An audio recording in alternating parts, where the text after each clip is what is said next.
સંભાવના અંગ્રેજીમાં આને કહેવાય બાપુ પ્રોબેબિલિટી. શું કહેવાય બાપુ? પ્રોબેબિલિટી. ક્લિયર છે?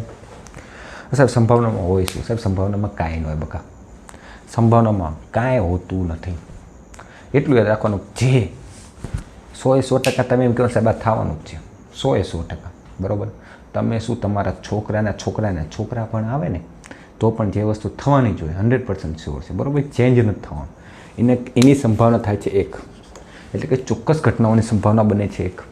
હજી કોઈ દિવસ નથી થવાનું. તમે શું, હું શું, મારા છોકરાના છોકરા થઈ જાય તો પણ નથી થવાનું જે વસ્તુ, એટલે કે અશક્ય ઘટના, એની સંભાવના શું થઈ જાય? 0.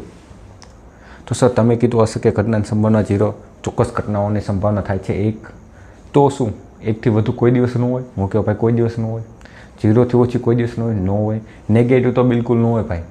માઇનસવાળી નેગેટિવ આપણે કહીએ આમ -1.02, માઇનસવાળી સંભાવના કોઈ પણ દિવસ બને નહીં. માઇનસવાળી સંભાવના કોઈ પણ દિવસ બને નહીં. ક્લિયર છે?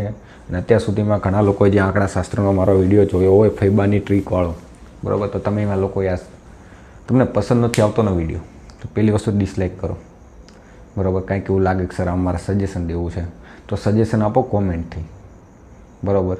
અને જો વિડીયો સારો લાગ્યો તો સબસ્ક્રાઈબ કરવા વગર ના જાઓ બરાબર. અહીંયા હું ટાઈમ પાસ નથી કરતો કે આનાથી તમે મને સબસ્ક્રાઈબ કરશો કે પછી હું કાંઈ છે કે નહીં, સારું એવું કન્ટેન્ટ મળે છે. અને આ 20 મિનિટનો વિડીયો છે એમાં તમારે આખું ચેપ્ટર સંભાવનાનું કમ્પ્લીટ થઈ જશે. અત્યાર સુધી તમે જે પૈસા ભરીને ભણ્યા છો ને એની કરતાં પણ સારું મળશે અહીંયા. ક્લિયર છે? તો ભાઈ સંભાવનાની વાત કરીએ. કોઈ પણ દિવસ 1થી વધુ ન હોય, કોઈ પણ દિવસ 0થી ઓછી ન હોય, ઋણ બિલકુલ ન હોય, માઇનસવાળી કોઈ પણ દિવસ બને નહીં. ક્લિયર છે? બીજી વસ્તુ સંભાવનામાં પેપરમાં હું છું સાહેબ ઘોઘો, મને કાંઈ ખબર નથી પડતી. સંભાવનાનું સૂત્ર મને યાદ નથી રહેતું, તો હું તને એટલું જ કહીશ કે ઘોઘા પ્રસાદ, તને કાંઈ ન ખબર પડે ને તો ભાઈ નીચે એટલી જ ખબર પડે ને કે ભાઈ એટલું મૂકી દો. નીચે શું આવે? કુલ. નીચે શું આવે? કુલ. બસ કરેલા પ્રયત્નોની સંખ્યા એટલે કુલ. તમે જેટલી ટ્રાયસ કરતા હોય બરાબર, પ્રયત્ન કરતા હોય એની સંખ્યા એટલે જે કુલ તમે પ્રયત્ન કરે એની સંખ્યા મૂકવાનું. કાંઈ નથી ખબર પડે નીચે કુલ કરી નાખવાનું. ઉપર શું કરવાનું સાહેબ? છેદનું તમે કીધું, અંશનું કહી દો. અત્યારે અંશમાં શું મૂકવાનું? અંશમાં મૂકવાનું આવે છે જે તમને પેપરવાળો કહે ને એ મૂકવાનું. પેપર તમારું 10 માર્ક બોર્ડમાં હાથમાં આવે પછી આપણે સંભાવનાનો દાખલો જોયો. હા, મૂકવાનું શું હોય ઉપર? પૂછ્યું છે શું, એને કીધું છે શું બરાબર, એ આવે. તમને એમ કીધું કે બધા 52 પત્તાના ઢગલામાંથી એક પન્નું ચૂઝ કરું છું અને એ પત્તું કાળીના રંગનું હોય. તો સર કાળીના રંગનું હોય તો કાળી રંગના સર 26 પત્તા થાય, તો 26/52 એટલે 1/2. ક્લિયર છે? અને કદાચ એમ કે કાળીના રંગનું ન હોય તો લાલ રંગનું જોઈએ ભાઈ બરાબર.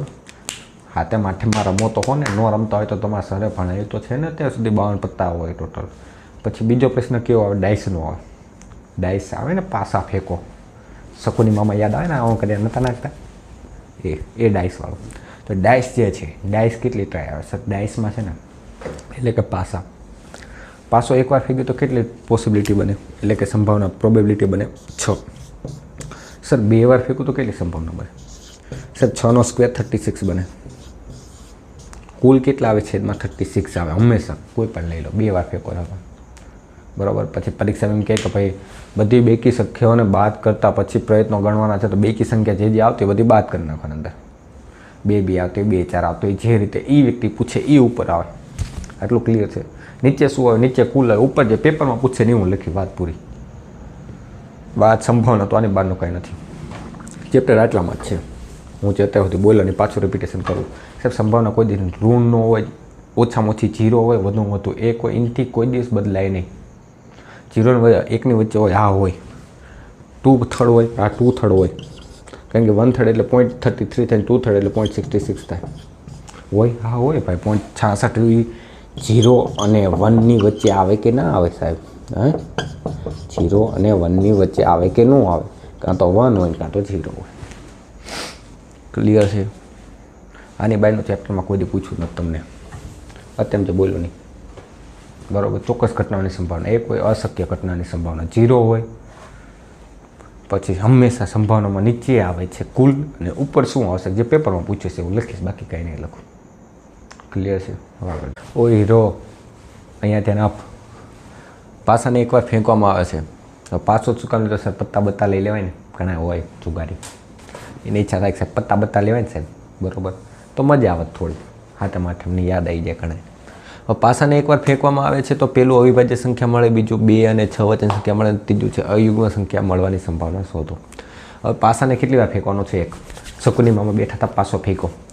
પાસો ફેંકો તો શું શું સંભાવના છે? સર 1 આવે, સર 2 આવે, સર 3 આવે, સર 4 આવી શકે, સર 5 આવી શકે, સર 6 આવી શકે, સર 7 આવી શકે, સર 8 આવી શકે, 9 આવે. લે 7 8 9 આવે. પાસા ઉપર મેક્સિમમ 6 હોય, બરાબર. સાપ શેડી રહીમાં છો ને કે નહીં, બરાબર, તો મેક્સિમમ કેટલા હોય? 6. 1 2 3 4 5 6. હવે અવિભાજ્ય સંખ્યા મળવાની સંભાવના શોધો. તો હંમેશા કાંઈ ખબર ન પડે, મેં કીધું સાહેબ છેદમાં આવે ટોટલ, છેદમાં આખું સૂત્ર એમ છે કરેલા પ્રયત્નો, કુલ પ્રયત્નોની સંખ્યા છેદમાં કરેલા પ્રયત્નોની સંખ્યા. હવે કુલ પ્રયત્ન કેટલા થાય? સર થઈ ગયા કુલ, એટલે ટોટલ નીચે આવે કેટલા છે? 1 2 3 4 5 6. આ નંબર નથી બોલતો, આ ગણું છું એમ, ભલે અહીંયા 6 સુધી હોય તો થઈ ગયું 6. હવે અવિભાજ્ય સંખ્યા મેં એટલે લીધું છે કારણ કે હજી ઘણા લોકોના માઇન્ડમાં અવિભાજ્ય સંખ્યા ક્લિયર ન હોય, ઉતાવળ કરી નાખે પેપર વખતે, એટલે મેં લીધું છે. ઇઝી છે પણ ઉતાવળ થાય એટલે ખોટો પડે. અવિભાજ્ય સંખ્યા કહેવાય કોને? અવિભાજ્ય સંખ્યા કહેવાય કોને? તો અવિભાજ્ય સંખ્યા એને કહેવાય કે જેને માત્ર ને માત્ર 2 સંખ્યા વડે ભાગી શકાય. માત્ર ને માત્ર કેટલી સંખ્યા વડે ભાગી શકાય? 2. 2 એટલે દાખલા તરીકે 1. 1 એ અવિભાજ્ય સંખ્યા છે? તો કે ના, નથી, કારણ કે એને માત્ર ને માત્ર એક જ સંખ્યા વડે ભાગી શકાય, પોતે 1. 2 ને કેટલી વડે સંખ્યા વડે ભાગી શકાય? 1 અને 2 બંને વડે ભાગી શકાય. 3 ને કેટલી વડે ભાગી શકાય? 1 અને 3 વડે ભાગી શકાય. 4 ને કેટલી વડે ભાગી શકાય? 1 વડે ભાગી શકાય, 2 વડે ભાગી શકાય, 4 વડે ભાગી. 1 4 2 2 4 અને 4 1 4. તો આના ફેક્ટર કેટલા થઈ ગયા? 3 થઈ ગયા. 2 કરતાં વધુ સંખ્યા વડે જેને ભાગી શકાય એને વિભાજ્ય કહેવાય. જેને માત્ર ને માત્ર 2 સંખ્યા વડે ભાગી શકાય એને શું કહેવામાં આવે છે? અવિભાજ્ય. 1 ને એટલે જ અવિભાજ્ય ગણવામાં આવતો નથી, કારણ કે એને માત્ર ને માત્ર પોતાની જ વડે ભગાય છે, એટલે ગણવામાં 1 ને નથી આવતો. ક્લિયર છે? તો અવિભાજ્ય સંખ્યા કઈ કઈ થઈ? અવિભાજ્ય સંખ્યાઓ કઈ કઈ થશે? અવિભાજ્ય સંખ્યા થાય 2, 1 3, 4 થશે, ના 5 થશે, હા 6 માં શું થશે? 1 2 3 6 4 થઈ જશે. તો 2 3 6 2 3 5, ટોટલ કેટલું થઈ ગયું? 3 3 ના છેદમાં 6 એટલે 1 ના છેદમાં 2. 3 1 3, 3 2 6 બકા, એટલે 1 ના છેદમાં 2 બકા. ક્લિયર છે? અહીંયા સુધી ન ખબર પડી તો બોલો. બીજી વસ્તુ, અવિભાજ્ય સંખ્યા મેળવવાની એની પોસિબિલિટી કેટલી થઈ ગઈ? પ્રોબેબિલિટી 1/2. 2 અને 6 વચ્ચેની સંખ્યા, 2 અને 6 ની વચ્ચે શું આવે? 2 અને 6 ની વચ્ચે શું આવે? તો સર 2 અને 6 ની વચ્ચે 3 4 5 આવે. છેદમાં હંમેશા કુલ જ આવે, કાંઈ ખબર ન પડે. હું ઘોઘો છું મને એટલી ખબર છે, છેદમાં કુલ કરી નાખી. છેદમાં હતા કેટલા? 6 હતા, મેં 6 લખી નાખ્યા. પછી પેપરવાળાએ શું પૂછ્યું? મેં કીધું હંમેશા ઉપર. પેપરવાળાએ મને એમ કીધું 2 અને 6 વચ્ચે સંખ્યા. 2 અને 6 ની વચ્ચે કેટલી સંખ્યા? 1 2 3, તમે લખ્યા 3. કાંઈ ખબર બીજું વિચારવાનું નહીં, 3 1 3 3 છે, વાત થઈ ગઈ પૂરી. નીચે શું આવે? કુલ. ઉપર શું આવે? પેપરવાળો પૂછે.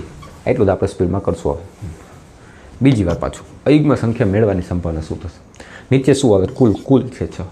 ઉપર શું આવે? પેપરવાળાએ શું પૂછ્યું? મને પેપરવાળાએ એમ પૂછ્યું અયુગ્મ સંખ્યા મળવાની સંભાવના. અયુગ્મ એટલે એકી સંખ્યા કઈ કઈ થાય? અયુગ્મ સંખ્યા મળવાની સંભાવના. એકી સંખ્યા કઈ કઈ છે? 1 3 ને 5, કેટલી થઈ? 3. 3 ના છેદમાં 6 એટલે 1 ના છેદમાં 2. નીચે હંમેશા કુલ આવે, ઉપર જે પેપરવાળો પૂછે આવે. ક્લિયર છે? નીચે કુલ આવે, ઉપર જે પેપરવાળો પૂછે આવે. આગળ ચોરસ ઉપર હું પાસો ફેંકું છું. આખી રકમ એમ છે કે મેં શોર્ટમાં લખી. એક લંબચોરસ ઉપર હું પાસો ફેંકું છું તો 1 મીટર વ્યાસવાળા વર્તુળની અંદર પડે તેની સંભાવના. 1 મીટર વ્યાસવાળું વર્તુળ છે, આ છે ને અંદર દેખાય છે ને, આ એની અંદર પડે એની સંભાવના કેટલી? તો બાપુ મને કાંઈ ખબર નથી પડતી. તો શું કરવાનું સાહેબ? મને એટલી ખબર છે છેદમાં કુલ આવે. કુલ શું છે? આખો ભાગા કુલ થાય. એની અંદર પાસો પડે એની પછીની વાત છે. પહેલાં છેદમાં શું આવે? કુલ. કુલ એટલે આખો એરિયા. આખો એરિયા એટલો ખબર પડે છે? આખો એરિયા. આને શું કહેવાય? કુલ. આખા એરિયા ઉપર પાસો પડવાની છે. હા, તો આખા એરિયા ઉપર સાહેબ કુલ થઈ ગયું. કુલ કેટલું થાય? તો આ લંબચોરસ છે, લંબચોરસનું ક્ષેત્રફળનું સૂત્ર શું થાય? ના તાર ભણી ગયા, લંબાઈ ગુણ્યા પહોળાઈ. આ લંબાઈ 3 ગુણ્યા 2, પહોળાઈ એટલે 3 ગુણ્યા 2, એ ટોટલ થયું. ઉપર શું આવે સર? ઉપર આવે કે જે તમને કીધું હોય ને એ આવે. ઉપર શું કીધું છે કે એક પાસો ફેંકવામાં આવે છે લંબચોરસ ઉપર, તો 1 મીટર વ્યાસવાળા વર્તુળની અંદર પડ્યા. 1 મીટર વ્યાસવાળું વર્તુળ છે આપણું, 1 મીટર વ્યાસવાળું વર્તુળ છે, તો આની અંદર પડે. તો મારે હવે ઉપર શું આવશે? પેપરવાળાએ શું પૂછ્યું? 1 મીટર વ્યાસવાળાની અંદર પડે. આ રહ્યું પૂછ્યું મારે, આની અંદર પડે. તો આની અંદર આખામાં અહીંયા ગમે ત્યાં પડી શકે. તેમ તે હા સાહેબ ગમે ત્યાં પડી. તો એનું ક્ષેત્રફળ આવે. તો વર્તુળના ક્ષેત્રફળનું સૂત્ર શું થાય? પાય સ્ક્વેર. ભણી ગયા ને? આપણે ભણી ગયા છીએ બાપુ. આ રહ્યું વર્તુળનું ક્ષેત્રફળ પાય સ્ક્વેર, અને નો ભણ્યા 10માં આવે છે બાપુ, થાય પાય સ્ક્વેર. હવે સૂત્ર મૂકી દઉં છું અહીંયા, પાઈ આર સ્ક્વેર. પાઈની વેલ્યુ કેટલી થાય? 22/7. બરાબર, અહીંયા આખું લખીએ 22/7 ગુણ્યા આર સ્ક્વેર. હવે તમને અહીંયા કીધું છે ને એ છે 1 મીટર વ્યાસ, એટલે ડાયામીટર તમને 1 મીટર કીધું છે, અને રેડિયસ કેટલી થશે? 1/2. અને એનો સ્ક્વેર હતો એટલે 2 વખત લખીને 1/2. 2 ગુણ્યા 11, 11/7 દુ 14. આ વર્તુળનું ક્ષેત્રફળ થયું. તો હવે શું આવશે? આ વર્તુળનું ક્ષેત્રફળના છેદમાં કુલ આવી જશે, એટલે 11/7 શું લખીને 14. હવે સાદુરૂપ કરી દો. 11 ઉમનામ 14 દુ, અથવા તો કરે 14 તેરી 42, 42 દુ 84. 11/84 આ તમારો જવાબ. બીજી વાર દાખલો સમજાવું. છેદમાં મને કાંઈ ખબર નથી પડે સાહેબ, એટલે છેદમાં કુલ આવે. છેદમાં કુલ એટલે આ આખું ક્ષેત્રફળ હતું, આ કુલ થયું. કુલ એટલે કે લંબચોરસ છે, તો લંબાઈ લંબચોરસનું કુલ ક્ષેત્રફળ શું થાય? લંબાઈ ગુણ્યા પહોળાઈ, એટલે 3 ગુણ્યા 2 એટલે 3 દુ 6 છેદમાં લખ્યા. ઉપર સાહેબ મારે આમાં મને પેપરવાળા એમ પૂછ્યું હતું કે 1 મીટર વ્યાસવાળા વર્તુળની અંદર પાડવાનું છે મારે, તો 1 મીટર વ્યાસવાળું વર્તુળ થઈ ગયું, પણ એ વ્યાસ આપેલો તો મેં એને ત્રિજ્યામાં કન્વર્ટ કર્યું, તેની અડધી હોય. 1 મીટર હતું અડધું થાય, 1/3 થાય, તો 1/2 થઈ ગયું એમ. અને સ્ક્વેર છે, ઉપર વર્ગ છે, એટલે 2 વાર ગુણી નાખ્યો 1/2 1/2. પાઈની વેલ્યુ 22/7 થાય, તે આપણે પૃષ્ઠફળ કન્ફર્મમાં ભણશું, અને તમે ભણેલા જ છો બરાબર. નથી ભણ્યા તો આપણે ભણશું. 2 ગુણ્યા 11 એટલે થઈ ગયા 11. હવે જો 7 દુ 14 અને 11/11. હવે એ વેલ્યુ મેં અહીંયા મૂકી દીધું. ઉપર નીચે આપણે કુલ આવે 11/4 મેં પાછું લખી નાખ્યું. આ રહ્યું ઉપર હતું એક આટલા એરિયાની વાત કરી હતી, પેપરવાળાએ પૂછ્યું લખ્યું. હવે 14 તેરી 42, 42 દુ 84, 11/84 મારો જવાબ. સંભાવના આની સિવાય કાંઈ નથી. તમને એમ કીધું કે 52 પત્તાનું ઢગલું છે, મારે એક પત્તું હું ચૂઝ કરું છું, અને એ પત્તું કાળીનું પત્તું, એનો શું સંભાવના? સર 52 પત્તા હોય ને, એમાં કાળીનું હોય, લાલ ના હોય, 26 કાળીનો હોય, 26 લાલ ના હોય બરાબર. પછી ચોકડી આવે, ફૂલ્લી આવે બરાબર, એ આપણે ખબર છે ડાયમંડ ટાઈપ આવે છે બરાબર. તો એમાંથી કાળીનું પત્તું, એની સંભાવના શું કે 26/52 એટલે 1/2 થાય, 1/2 થશે બરાબર. કારણ કે ચોકડીનું પન્નું આવે તો ચોકડીના પન્ના કેટલા હોય? 13 હોય સાહેબ. 13/52 એટલે 1/4 આવે સંભાવના. આ બધું આપણે શીખીશું. કોમેન્ટ કરો.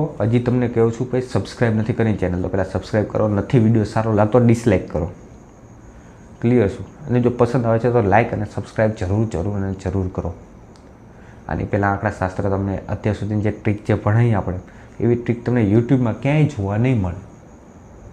અને તમારે આવતા જલ્દી સબસ્ક્રાઈબ કરો તો મારો ફાયદો નથી, વધુ ફાયદો તમારો છે સાહેબ. કારણ કે નવો વિડીયો જેવો આવશે ને પહેલી નોટિફિકેશન તમારા મોબાઈલમાં પડશે કે નવો વિડીયો આવ્યો સરમાં બરાબર. તો પ્રોફિટમાં છો તમે, ફૂલ પ્રોફિટમાં. અત્યારના ટાઈમમાં ફૂલ પ્રોફિટમાં, કારણ શોર્ટ ટાઈમમાં તમારા બધા કન્સેપ્ટ ક્લિયર થઈ જાય છે. ક્લિયર છે? આની બહારનું કોઈ પણ દિવસ હશે નહીં. 100% છેદમાં હંમેશા કુલ કરી નાખવાનું, ઉપર જે પેપરવાળો પૂછે ને લખીને આવવાનું. ક્લિયર છે?